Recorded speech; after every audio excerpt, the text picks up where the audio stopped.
بسم الله الرحمن الرحيم.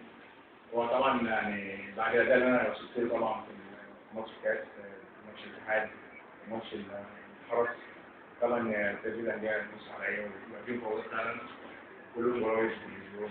بس هو مش يعني هو طبعا اكيد ان شاء الله، بس مش عارف انا موجود في دماغي ولا فاضي.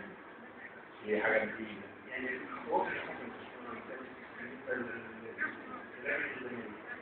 ايه اللي تم عليه فعلا او يعني مش هتعمل يتكلمش اللي لسه ما حصلش ده بعيد يعني هناك كتير طبعا الامكانيه تحصل ايه هو؟ لا وفي كلام بين الزمالك وبين الرجل المصري طبعا ان شاء الله موجود في قرار واحد عشان الزمالك والنادي يعني الناس مش معانا طبعا بيقول خير طبعا ومصلحه النادي طبعا اولا ثم مصلحه اللعيبه.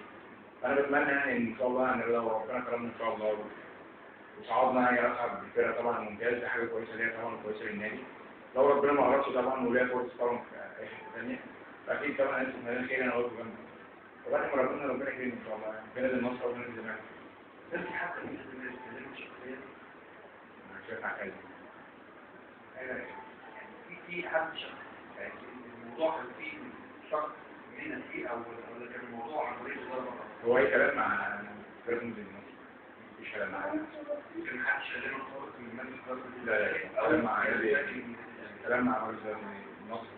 انا بره الموضوع تمريني مع علي ماليش دعوه بحاجه. 3 سنين. 3 سنين. اه 3 سنين. 22 سنه. اعتقد ان تجربتك في الدرجه الثانيه قويه دوري ممتاز طبعا. انا مش هتكلم عن نفسي بس يعني ان شاء الله لو ربنا كرمني في الدوري الممتاز هيبقى من احسن حراس في مصر. لو عرض عليك نادي اخر جنب نادي الزمالك من الانديه الكبيره او انديه الممتازه السبب المفضل ايه؟ انا افضل طبعا اول حاجه طبعا يعني نصيب من ربنا سبحانه وتعالى طبعا والمفروض ربنا طبعا اشوفه واللي في مستقبلي طبعا انا ارضى بيه. اي كلام يعني خليك من الزمالك بيقدم عرض احيانا بتلاقي الاهلي والاسماعيلي بتلاقي نفس بتحاول تقدم عرض عشان هي تفوز باللاعب.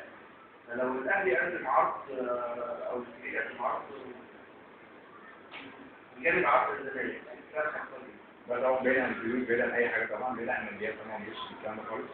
انا بص اللي في مستقبلي في مصلحه الاهلي الزمالك الاسماعيلي في اي نادي حتى لو هلعب مثلا في نادي بنفس الحدود في مصلحه.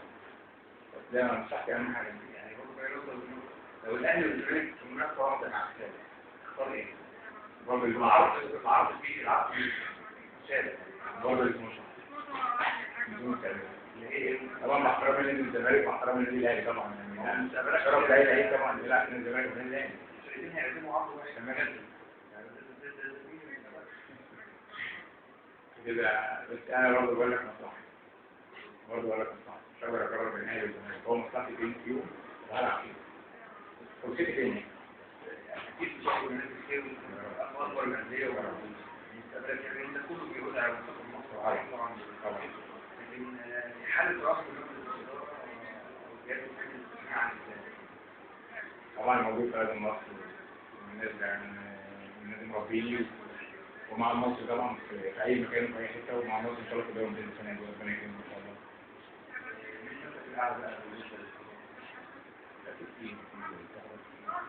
يعني الاسلام بيحاول يعني في بلاد في بندر طبعا مصر عيش بصراحه.